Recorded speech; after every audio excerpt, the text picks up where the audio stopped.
No payments. Are we live? I don't know. Are people We're responding? live. Hey, live people. Hey, welcome in everybody. This is a test of the new digital fantasy sports markets network, and all of a sudden you get to see our pretty faces. My name is Ben Heisler. You might know me as the Director of Media Operations here at FSM. And the man who doesn't know how to look into the camera is the boss man. He is Blake Follis. And he's also working on a contract right now. On a what kind of contract? On a contract for our stat services, so that we can have live stats for the peoples who play. This is a big thing. This is one of many new, I don't want to call them renovations, but they're innovations for fantasy sports markets coming up. We have live stats that are going to be on the way. Hopefully they will be here for week one.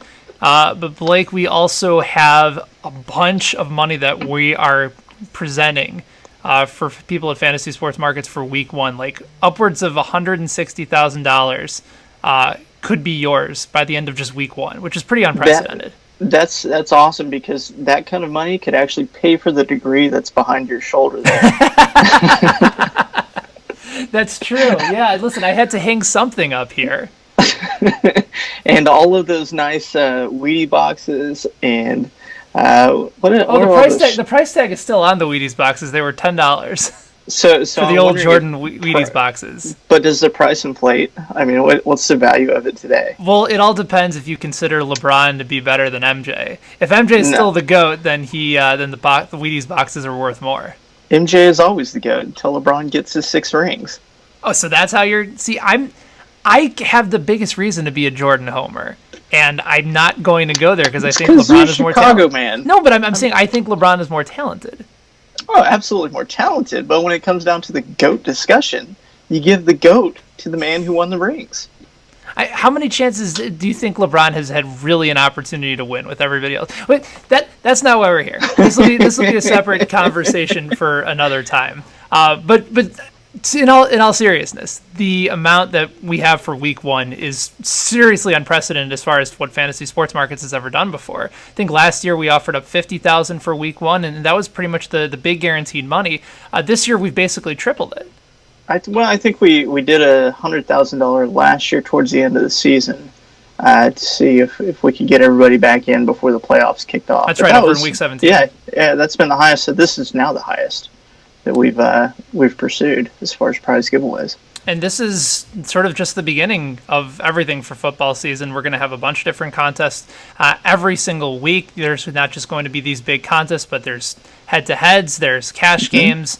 The pick 3 is something that you've been fond of in the past, where you can choose 3 quarterbacks or wide receivers. It's basically, we're trying to make it as simple and as straightforward as possible with no salary caps. And this was an idea of yours that started several years ago. Yeah, and I think we actually we're working on another sneaky game that I'm not going to let out too much on. Okay. But it's going to be just picking 5 players, 1 per position that we have available. And I can't remember if I don't think we included the kicker. I think it was just a defense, so no kickers. And I know some people are fans of that. Right. So we got rid of the kicker this year and swapped it out with a flex. Right. One space that we don't have any kickers or defenses is something that we've introduced new this year, and it's college DFS fantasy sports markets, and that is right up your window, Mr. Oklahoma State Cowboy. I know that you were playing around with a couple different guys that you would have loved to have been able to play, and so how'd your theoretical lineup do? I haven't even scored it. You just knew that you'd probably end up crushing it. But we gave away, I think, it was a $5 entry in our top contest. Winner took home $100, and also a chance on the line every week to win $100,000 as well. That's lots of monies. And I hope somebody wins it, because that way we can pay for more degrees, hopefully. Yeah, more degrees, more operations. Anyway, this is a little sample of what you guys are going to be able to get Sunday mornings for Fantasy Football Sunday right here on the FSM Network. We will have video podcasts. We will have live Q&A right here on Facebook Live. We'll be on YouTube as well, Twitter, everything, wherever your social media will be, we will be here for you, as well as the best podcast in fantasy and other topics around the fantasy community going on as well. For Blake, I'm Hang Ben. on. I want to get one more thing in, Yeah, Mr. yeah. Eisler. Who was your number one overall quarterback that you picked off? My number one overall quarterback? In NFL, yeah. It's still Who? Rodgers. Still Rodgers? Still Rodgers. You're Rodgers going is for. Is he going to be durable? That's what I want to know. yes. Highest paid, but is he going Highest to be the paid, he will be the most durable. He is going to surpass the 30 touchdown mark before anybody else this year. I firmly believe he'll stay healthy. I think their offensive line is a little bit better. The And thing you're I will believing say, in Jimmy Graham too? I don't know if I'm necessarily believing him to be a top 3, top 4 tight end. Probably in that number 5, number 6 category, because you know that the red zone opportunities are going to be there. Rodgers won't be able to throw to Jordy, who he used to love to throw to in the red zone in previous years. Devontae Adams, I think, was top 3 in touchdowns a season ago. I think that number is going to be right around that same area. So I'm a firm believer in Rodgers looking to Graham in the red zone. I don't know if he's going to get a ton of receptions. If you're looking somewhere in that category, maybe Kyle Rudolph is your guy. Maybe Evan Ingram is probably somebody like for receptions. Who do you like between Antonio Gates and Jimmy Graham? Gates just signed. He just signed the other day. And you know what? And you know what? He's probably like if you're debating, if you're in a deep draft and it's between like Cameron Brate, who's a perfectly fine player, and he actually catches a bunch. Is Hunter Henry back, or is Hunter Henry is done for the year? Right. So I think that only elevates the reason to pick Gates. I don't know if I'd go too deep on that.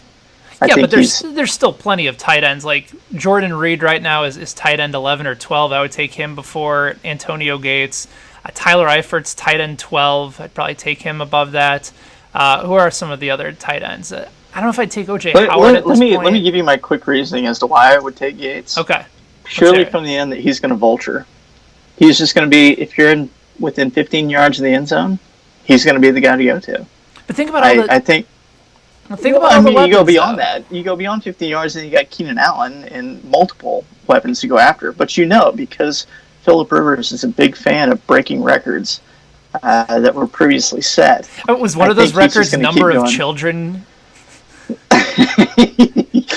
Yeah, it might be football players, although I think, who is it, Cromartie, who's giving him quite the run for his money? Yeah, that's true. He's got about another 4 or 5 kids to catch up to Antonio Cromartie. I'm trying to think of other tight ends. Can we do fantasy points for kids? If that's I'm taking Cromartie 1-1. It's like a bonus 5. I don't think he's still in the league. Antonio Gates, I'd probably have around like tight end 14, 15. Like George Kittle's in that conversation. Benjamin Watson with New Orleans is a guy that I really like. I just drafted Drew Brees in it's not really a heavy quarterback league, but it's a league that gives quarterbacks 6 points for touchdowns instead of 4. Again, the money is just not substantial that I could have been winning on fantasy sports market. It's just a season-long league, but it also rewards for completion percentage. So pairing him up. Let's cut her off here. All right, that's it. That's the end of the conversation. All right, that's all we need. Thank you guys for watching a little snippet into the world of daily fantasy sports on Fantasy Sports Markets. Until then, be good. All right, I gotta go get my wife. They're here. I'll see you. All right, bye.